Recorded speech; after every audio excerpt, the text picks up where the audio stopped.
Hi, ഇന്നൊരു നൊസ്റ്റു video ആണേ നമ്മളിടുന്ന നൊസ്റ്റു video. എന്താണെന്നറിയോ, നമ്മൾ ചോറ് വെക്കുന്ന കുത്തരി ഞാനൊരു 3/4 ഗ്ലാസ് എടുത്തിട്ടുണ്ട് എൻ്റെ നാഴിക്ക്. അത് കഴുകി വെള്ളത്തിൽ അടച്ച് വെക്കട്ടെ. എന്നിട്ടൊരു 3-4 മണിക്കൂർ കഴിഞ്ഞപ്പം കുതിർന്നീ പരുവായി. ഇത് നമ്മൾ തേങ്ങയും ജീരകവും അരിയും കൂടെ കല്ലേ വെച്ച് നന്നായിട്ട് അങ്ങോട്ട് അരയ്ക്കാം. ഇതിപ്പോൾ ഒരു 1.5 മുറി തേങ്ങയുണ്ട്, ഒരു നുള്ള് ജീരകവും, ഒരു നുള്ളിൽ ഇച്ചിരി. ഇത് കണ്ടോ, ക്യാമറാമാനും അസിസ്റ്റൻറ്റും എല്ലാം ഞാനായതുകൊണ്ട് അരയ്ക്കുന്ന വീഡിയോ എടുക്കാൻ പറ്റത്തില്ല.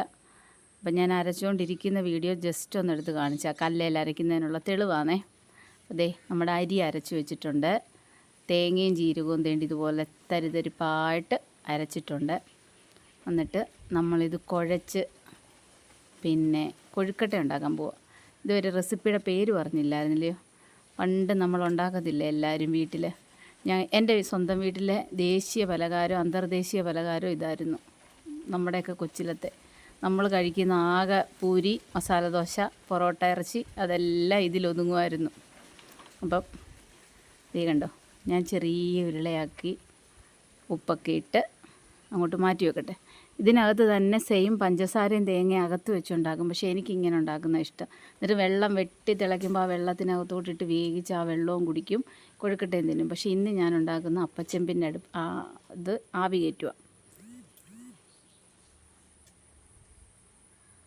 എല്ലാം ഉരുട്ടി വെച്ചു. അതിരുന്നിനിയും വേകട്ടെ. കണ്ടോ, ഞാൻ ഒരെണ്ണം എടുത്ത് നോക്കി വെന്തോന്നേ, നന്നായിട്ട് വെന്തു. കണ്ടോ. അപ്പോൾ നമുക്കിതൊരു പ്ലേറ്റിലോട്ട് മാറ്റി വെക്കാം. ഞാൻ എന്നിട്ട് ഒരെണ്ണം എടുത്ത് കഴിച്ച് കാണിക്കുന്നില്ല, എന്നാലും ഞാൻ കഴിക്കുന്നുണ്ട്.